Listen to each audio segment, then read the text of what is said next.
implementing Dr. Claire Week's technique, how do we float with anxiety? That's the question. Let's go. Everybody sing that shit.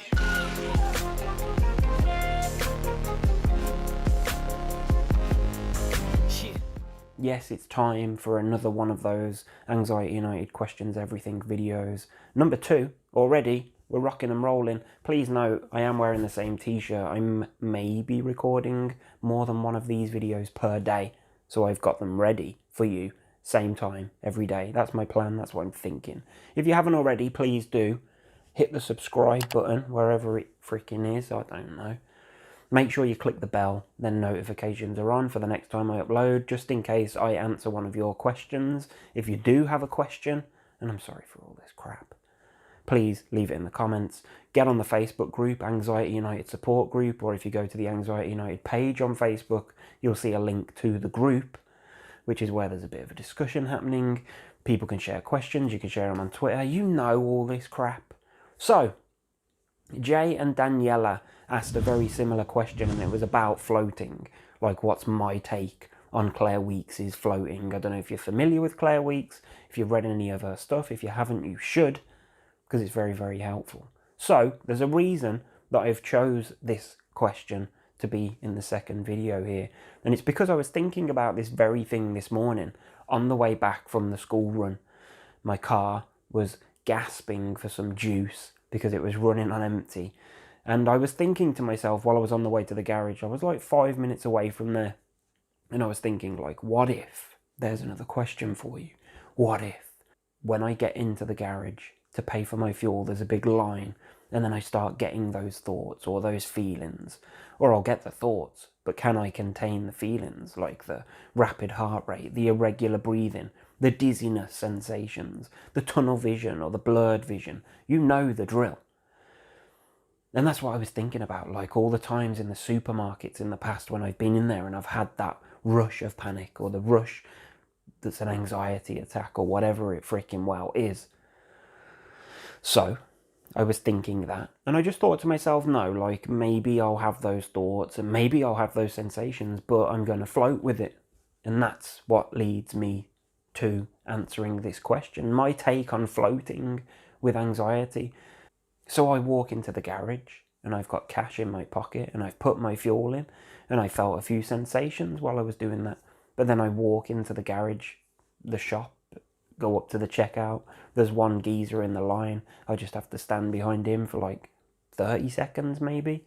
And then I get to the till and I give the guy the money. And yes, there's thoughts, because there's always freaking thoughts. And maybe there's feelings like unsteady legs or whatever it is. But my take on floating is just acknowledging that those things are happening, and just, I don't know, I literally see myself floating, like I'm just gliding my way into the freaking garage, and I'm able to have conversation with the guy at the checkout, and I am acknowledging the thoughts that I'm having, and I'm also acknowledging the feelings that I may be experiencing, but I'm not adding any fear to it.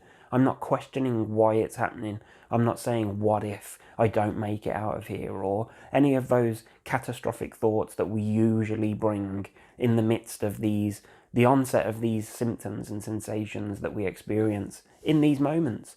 So for me, the simple answer, how do you float, is to just literally see yourself as floating through. So it's not only like a physical flotation, that we're floating into the store and we're floating the money across to the guy, and then we're floating our way back out of the place, but we're also floating with the thoughts, and we're floating above them, and we're acknowledging them and seeing them for what they are, which is nothing more than thoughts. And the sensations that we experience are usually as a result of the thoughts. So if we can acknowledge that the thoughts are merely thoughts, then we can acknowledge that maybe the sensations are as a result of those thoughts. I'm rabbiting. I don't know whether I've answered your question, but for me, floating is like not fighting. It's not white knuckling. It's not clenching your fists and gritting your teeth and getting in and getting out as quick as you can. That's not floating. Floating is like chilling. Just fucking chilling. chilling your way into the garage, handing the money over, acknowledging your thoughts, and just chilling your ass back to the car. Like, I don't know why I'm referring to the garage all the time, but that's why I did this video, because I was thinking about it this morning. Like, let's float. So my take on floating is literally seeing yourself as floating through these things, accepting everything that happens to you, and just float on through. And don't let these feelings or these thoughts, sensations dictate how you tackle the task in hand.